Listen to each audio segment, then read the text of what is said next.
ಸರಳ ಸಜ್ಜನಿಕೆಯ ವ್ಯಕ್ತಿ ಎಚ್.ಕೆ. ಪಾಟೀಲ್ ಅವರಿಗೆ ಸಚಿವ ಸ್ಥಾನ ನೀಡಲೇಬೇಕು. ಹುಸನ್ ಸಾಬ್ ಮಾಲೆಕೊಪ್ಪ ಆಕ್ರೋಶ. ಇಂದು ಗದಗ ಜಿಲ್ಲಾ ಪತ್ರಿಕಾ ಭವನದಲ್ಲಿ ಸುದ್ದಿಗೋಷ್ಠಿ ನಡೆಸಿ ಮಾತನಾಡಿದ ಫೋರ್ ವೀಲರ್ ಮೆಕ್ಯಾನಿಕ್ ಸಂಘದ ಅಧ್ಯಕ್ಷರಾದ ಉಸ್ಮಾನ್ ಸಾಬ್ ಮಾಳೆಕೊಪ್ಪ ಅವರು, ನಮ್ಮ ಸಂಘದ ಹಾಗೆ ನಮ್ಮ ಗದಗ ಜಿಲ್ಲೆಯಲ್ಲಿ ಸಾಕಷ್ಟು ಸಂಘಗಳು ಇದ್ದು ಎಲ್ಲಾ ಸಂಘಗಳಿಗೂ ಒಂದೇ ಎಂದು ಅವರ ಬೇಡಿಕೆಗಳನ್ನು ಈಡೇರಿಸುತ್ತಾ ಒಂದೇ ಒಂದು ಕಪ್ಪು ಚುಕ್ಕೆ ಇರಲಾರದ ವ್ಯಕ್ತಿಗೆ ನೀವು ಅನ್ಯಾಯ ಮಾಡಿದ್ದು ಸರಿಯಲ್ಲ. ಮಾನ್ಯ ಮುಖ್ಯಮಂತ್ರಿಗಳು ಅವರ ಅನುಭವ ಉಪಯೋಗ ಮಾಡಿಕೊಳ್ಳಬೇಕು. ಅವರ ಅನುಭವಕ್ಕೆ ತಕ್ಕಂತೆ ಅವರಿಗೆ ಒಳ್ಳೆಯದು ಖಾತೆ ನೀಡಿ ಗೌರವಿಸಬೇಕು. ಇಲ್ಲವಾದಲ್ಲಿ ನಾವು ಸಾಮೂಹಿಕ ರಾಜೀನಾಮೆ ನೀಡಲು ಸಿದ್ಧ ಹಾಗೂ ಹೋರಾಟ ಮಾಡಲು ಸಿದ್ಧ. ಹಾಗಾಗಿ ಸರಳ ಸಜ್ಜನಿಕೆಯ ವ್ಯಕ್ತಿ ಎಚ್.ಕೆ. ಪಾಟೀಲರಿಗೆ ಸಚಿವ ಸ್ಥಾನ ನೀಡಬೇಕು ಎಂದು ಒತ್ತಾಯಿಸಿದರು. ಕ್ಯಾಮರಾಮನ್ ಜಗದೀಶ್ ಜೊತೆ ಅಶೋಕ್ ಹೂಗಾರ್, ಎನ್ಕೆಎಸ್ ಟಿವಿ 4 ಗದಗ. ರಾಜ್ಯ ಮಾಹಿತಿ ಹಕ್ಕು ಆಯೋಗದ ಸದಸ್ಯರಾದ ಶ್ರೀ ಡಾಕ್ಟರ್ ಶ್ರೀ ದಶರಥ್ ಗಾಣಿಗರ್ ಅವರನ್ನ, ರೋಣ ತಾಲೂಕಾ ಗಾಣಿಗ ಸಮಾಜದ ಅಧ್ಯಕ್ಷರಾದ ಶ್ರೀ ಬಸವರಾಜ್ ನವಲಗುಂದರನ್ನ ಮತ್ತು ನಮ್ಮ ಟ್ರಸ್ಟಿನ ಮಾಜಿ ಅಧ್ಯಕ್ಷರಾದ ಶ್ರೀ ಇವತ್ತು ಪ್ರೆಸ್ ಮೀಟ್ ಕರೆದ ಉದ್ದೇಶ ಅಂತಂದ್ರೆ, ಈ ಹೊಸದಾಗಿ 2ನೇ ಆವೃತ್ತಿ ಸರ್ಕಾರ ರಚನೆ ಆದಂತಹ ಈ ಕಾಂಗ್ರೆಸ್ ಸರ್ಕಾರದಲ್ಲಿ ನಮ್ಮ ಗಾಂಧಿ ಸಮಾಜಕ್ಕೆ ಅನ್ಯಾಯ ಆಗಿದೆ. ಯಾಕಂದ್ರೆ ಸುಮಾರು 80 ವರ್ಷ, ನಮ್ಮ ಸ್ವಾತಂತ್ರ್ಯ ಸಿಕ್ಕ 80 ವರ್ಷ ಆದರೂ ಯಾವ್ಯಾವ ಟೈಮ್ ಕಾಂಗ್ರೆಸ್ ಸರ್ಕಾರ ಅಧಿಕಾರಕ್ಕೆ ಬಂದಿದ್ರು ಆ ಟೈಮ್ ಒಬ್ಬರು ನಮ್ಮ ಸಮಾಜದವರಿಗೆ ಪ್ರಾತಿನಿಧ್ಯ ಕೊಟ್ಟಿಲ್ಲ. ಯಾವ ಒಂದು ಅಧ್ಯಕ್ಷ ಮಾಡಿಲ್ಲ, ಯಾವ ಮಿನಿಸ್ಟರ್ ಮಾಡಿಲ್ಲ, ಏನು ಮಾಡಿಲ್ಲ. ದೊಡ್ಡ ದೊಡ್ಡ ಮಹನೀಯರು ನಮ್ಮ ಸಮಾಜದವರು ಕಾಂಗ್ರೆಸ್ ಪಕ್ಷದಲ್ಲಿ MLA ಆಗಿ ಹೋಗ್ಯಾರ. ಈ ಪ್ರಸ್ತುತ ಸಮಯದಲ್ಲಿ ಕೂಡ ನಮ್ಮ ಶಿವಮೊಗ್ಗದ BK ಸಂಗಮೇಶ್ವರ್ ಇರ್ಬೋದು, ಆಮೇಲೆ ವೀರೇಂದ್ರ ಪಪ್ಪಿ ಇರ್ಬೋದು, ಅದೇ ರೀತಿ ನಮ್ಮ ಲಕ್ಷ್ಮಣ ಸವದಿ ಅವರು, ಅವ್ರನ್ನ ಬಿಜೆಪಿಯಿಂದ ಕಾಂಗ್ರೆಸ್ ಕರ್ಕೋಬೇಕಾದ್ರೆ ನಿಮಗೆ ಮಂತ್ರಿ ಸ್ಥಾನ ಕೊಟ್ಟೆ ಅಂತ ಮಾತು ಕೊಟ್ಟು ತಮ್ಮ ಸರ್ಕಾರಕ್ಕೆ ಕರ್ಕೊಂಡು ಅವ್ರನ್ನ ಅತಿ ಹೆಚ್ಚು ಮತದಿಂದ ಆರಿಸಿಕೊಂಡವರು. ರಾಜ್ಯದಲ್ಲಿ 2ನೇ ಅತಿ ಹೆಚ್ಚು ಮತದಿಂದ ಆರಿಸಿಕೊಂಡವರು ನಮ್ಮ ಲಕ್ಷ್ಮಣ ಸವದಿ ಅವರು. ಅವ್ರಿಗೆ ಕೂಡ ಇವತ್ತು 1ನೇ ಆವೃತ್ತಿ ಕೊಡಲಿಲ್ಲ, 2ನೇ ಆವೃತ್ತಿಯಲ್ಲೂ ಅವ್ರ ಹೆಸರು ಬಂದಿಲ್ಲ ಅಂದ್ರೆ ಭಾಳ ನೋವಾಗೈತಿ. ನಮ್ಮ ಸಮಾಜಕ್ಕೆ ಭಾಳ ಅನ್ಯಾಯ ಆಗತೈತಿ. ಈ ಅನ್ಯಾಯ ನಮ್ಮ ಸಹಿಸಲಿಕ್ಕೆ ಆಗೋದಿಲ್ಲ. ದಯಮಾಡಿ ಆದಷ್ಟು ಬೇಗನೆ ನಮ್ಮ ಸವದಿ ಅವರಿಗೆ ಒಂದು ಅನುಭವಿಕ ಇವರು ನಾಯಕರವರು, ರಾಜ್ಯದಲ್ಲಿ ಎಲ್ಲ ರೀತಿಯಲ್ಲಿ ಅನುಭವಿಕ ನಾಯಕರು, ಅವ್ರಿಗೆ ಮಂತ್ರಿ ಸ್ಥಾನ ಕೊಟ್ಟು ಅವ್ರಿಗೆ ಗೌರವ ಕೊಡಬೇಕು. ಕೊಡದೆ ಮುಂದೆ ಉಗ್ರ ಹೋರಾಟ ನಾವು ನಮ್ಮ ಸಮಾಜ ವತಿಯಿಂದ ಮಾಡ್ತೀವಿ ಅಂತೇಳಿ ಪತ್ರಿಕಾಗೋಷ್ಠಿ ಮುಖಾಂತರ ನಾನು ತಿಳಿಸಲು ಇಚ್ಛೆಪಡುತ್ತೇನೆ. ಆಗ ಕಳೆದ 10 ದಿವಸದಿಂದ ಕರ್ನಾಟಕದಲ್ಲಿ ಪ್ರಾರಂಭವಾಗಿದೆ. ಉಳಿದ 2 ವರ್ಷಗಳಲ್ಲಿ ಈ ಸರ್ಕಾರ ಕೆಲಸ ಮಾಡಬೇಕಾಗಿದೆ. ಅಖಿಲ ಭಾರತ ಗಾಣಿಗ ಸಂಘ ಕೇಂದ್ರ ಸಮಿತಿ ಹಾಗೂ ಗದಗ ಜಿಲ್ಲಾ ಗಾಣಿಗ ಸಂಘ ವತಿಯಿಂದ ಇಂದು ನಾವು ಪತ್ರಿಕಾಗೋಷ್ಠಿಯನ್ನು ಕರೆದಿದ್ದೇವೆ.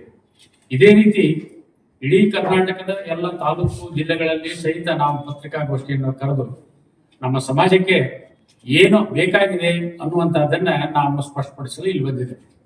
ವಿಶೇಷವಾಗಿ ಅಥಣಿಯಿಂದ ಅತಿ ಹೆಚ್ಚು ಮಾರ್ಜಿನಿಂದ ಆರಿಸಿ ಬಂದಂತಹ ಲಕ್ಷ್ಮಣ ಸವದಿಯವರು ಅನುಭವಿಗಳು.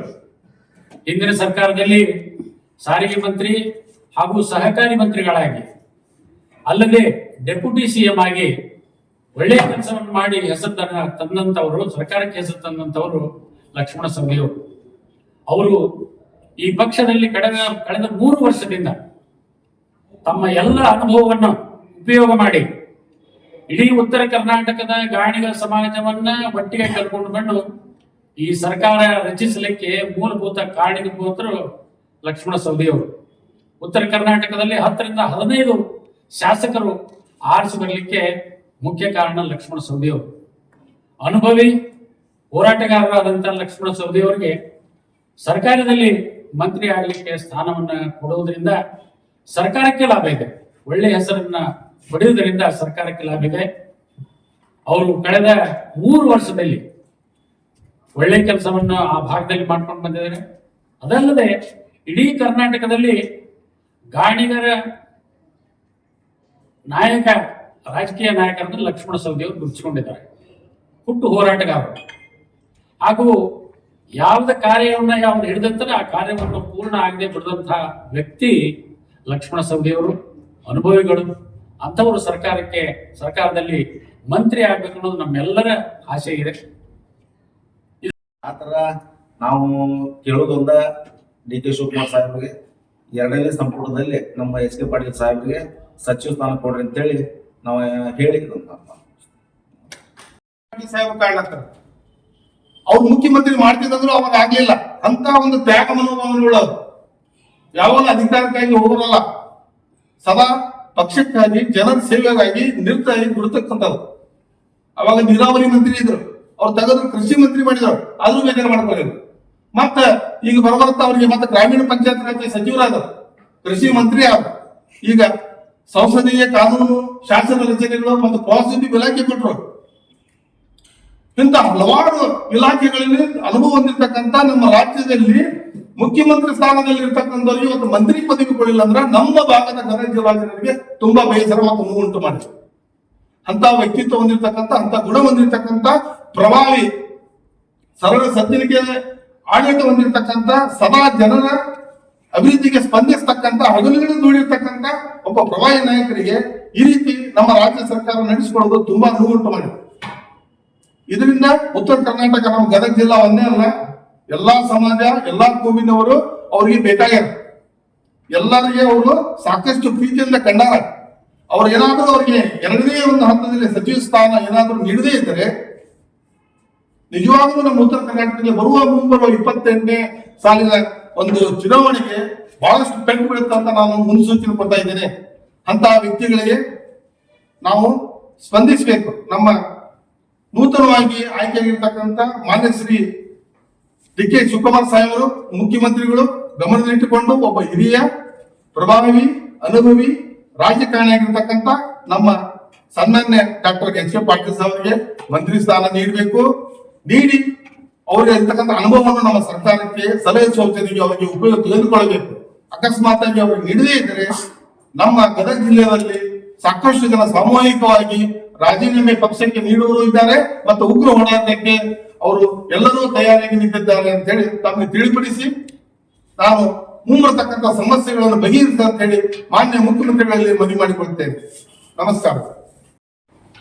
ನಾನು professor B.M. Nadeemulla, Rajiv Gandhi brigade ಕಾಂಗ್ರೆಸ್ನ ರಾಜ್ಯಾಧ್ಯಕ್ಷ ಅಧ್ಯಕ್ಷರಿದ್ದೀನಿ ಮತ್ತು ನಮ್ಮ 4 ವೀಲರ್ ಮೆಕ್ಯಾನಿಕಲ್ ಬಾಡಿ ವರ್ಕ್ ನಮ್ಮ ಉಸ್ಮಾನ್ ಮಾಳೇಕರ್ ಮತ್ತೆ ಜಮೀರ್ ಅವರು ಈ ಸಂಘಟನೆ ಸದಾ ಅವರ ಮಾರ್ಗದರ್ಶಕರಾಗಿ ವಿವಿಧ ಸಂಘಟನೆ ಕಾಣಿಸ್ಕೊಂಡಿನಿ. ಇವತ್ತಿನ ಒಂದು ಮುಖ್ಯವಾಗಿ ದುಃಖದ ಸಂಗತಿ ನಮ್ಮ ಭಾಗದ ಜನರಿಗೆ ಏನಪ್ಪಾ ಅಂತಂದ್ರೆ, ನಮ್ಮ ಉತ್ತರ ಕರ್ನಾಟಕದಲ್ಲಿ ಪ್ರಭಾವಿ ನಾಯಕರು, ಪ್ರಾಮಾಣಿಕ, ದಕ್ಷ, ಕಳಂಕರಹಿತವಾಗಿರ್ತಕ್ಕಂಥ ಒಬ್ಬ ಮುಖ್ಯಮಂತ್ರಿ ಸ್ಥಾನದಲ್ಲಿರ್ತಕ್ಕಂಥ ಒಬ್ಬ ಹಿರಿಯ ನಾಯಕರಾಗಿರ್ತಕ್ಕಂಥ ಡಾಕ್ಟರ್ ಎಚ್.ಕೆ. ಪಾಟೀಲ್ ಸಾಹೇಬರಿಗೆ ಮಂತ್ರಿ ಸ್ಥಾನ ಮೊದಲನೇ ಸಂಪುಟ ಒಂದು ವಿಸ್ತಾರ ಆಗಿರ್ತಕ್ಕಂಥ ಸಂದರ್ಭದಲ್ಲಿ ನೀಡದೇ ಇರ್ತಕ್ಕಂಥದ್ದು. ಅವರು ಯಾವಾಗಲೂ ಬಡ ಜನರ, ರೈತರ, ಕೆಳಮಟ್ಟದಲ್ಲಿರ್ತಕ್ಕಂಥ ಜನರ, ಹರಿಜನ, ಗಿರಿಜನ ಏಳಿಗಾಗಿ ಸದಾ ದುಡಿದವರು, ಸಾಕಷ್ಟು ಇಲಾಖೆಯಲ್ಲಿ ಅನುಭವ ಇರ್ತಕ್ಕಂಥವ್ರು. ಅವರ ತಂದೆಯ ಕಾಲದಲ್ಲಿ 1985ರಲ್ಲಿ ಅವರ ತಂದೆಯವರು ಸಹಕಾರಿ ಭೀಷ್ಮ ಅಂತ ಹೆಸರು ಪಡೆದಿದ್ದರು ಕರ್ನಾಟಕ ರಾಜ್ಯಕ್ಕೆ. ಅವರು ಸಹಕಾರಿ ಮಂತ್ರಿ ಆಗಿದ್ದು, ವಿವಿಧ ಇಲಾಖೆಗಳಲ್ಲಿ ಮಂತ್ರಿಯಾಗಿ ಹುಲ್ಕೋಟಿ ಹುಲಿಯನ್ನು ಬಿರುದು ತಗೊಂಡಿದ್ರು. ಅವರು ಕೂಡ ಮುಖ್ಯಮಂತ್ರಿ ಸ್ಥಾನದಲ್ಲಿ ರೇಸ್ನಲ್ಲಿ ಇದ್ದವರು. ಅಂತವರ ಮಗನಾಗಿ ಇವರು ಮೊದಲು MLC ಆಗಿ 4 ಸಲ ಆಯ್ಕೆಯಾಗಿ ಸಾಕಷ್ಟು ಸೇವೆ ಸಲ್ಲಿಸ್ಯಾರ. ಮತ್ತೆ ವಿಧಾನಸಭೆಗೆ ಪ್ರವೇಶವಾಗಿ MLA ಆಗಿ ಸಾಕಷ್ಟು ಸೇವೆ ಸಲ್ಲಿಸ್ಯಾರ. ಅವರ ಅಣ್ಣರಾಗಿರ್ತಕ್ಕಂಥ D.R. ಪಾಟೀಲ್ ಸಾಹೇಬರು ಸಹ, ಅಂದ್ರೆ ಅವರ ಸಂಪೂರ್ಣ ಕುಟುಂಬ ಕಾಂಗ್ರೆಸ್ ಪಕ್ಷಕ್ಕಾಗಿಯೇ ಸೀಮಿತವಾಗಿದ್ದಾರೆ. ಅವರು 1999ರಲ್ಲಿ ವಿರೋಧ ಪಕ್ಷದ ನಾಯಕರಾಗಿದ್ದರು. ಅದಕ್ಕಿಂತ ಪೂರ್ವದಲ್ಲಿ JDS ಸರ್ಕಾರ ಇದ್ದಾಗ ಎಚ್.ಕೆ. ಪಾಟೀಲ್ ಸಾಹೇಬರಿಗೆ 62 ಜನ MLA ಬೆಂಬಲಿಗರಿದ್ರು. ಅವಾಗ S.M. ಕೃಷ್ಣ ಅವರು ಮುಖ್ಯಮಂತ್ರಿ ಆಗಕ್ಕೆ ಪಾತ್ರ ಎಚ್.ಕೆ. ಪಾಟೀಲ್ ಸಾಹೇಬರಿದ್ರು, ಅವ್ರು ನೆನಪಿರ್ಬೇಕು. ಅವಾಗ ಡಿ.ಕೆ. ಶಿವಕುಮಾರ್ ಸಾಹೇಬರು ಕೂಡ ಒಬ್ರು ಮಂತ್ರಿ ಇದ್ರು. ಇವತ್ತು S.M. ಕೃಷ್ಣ ನಮ್ಮ ರಾಜ್ಯಕ್ಕೆ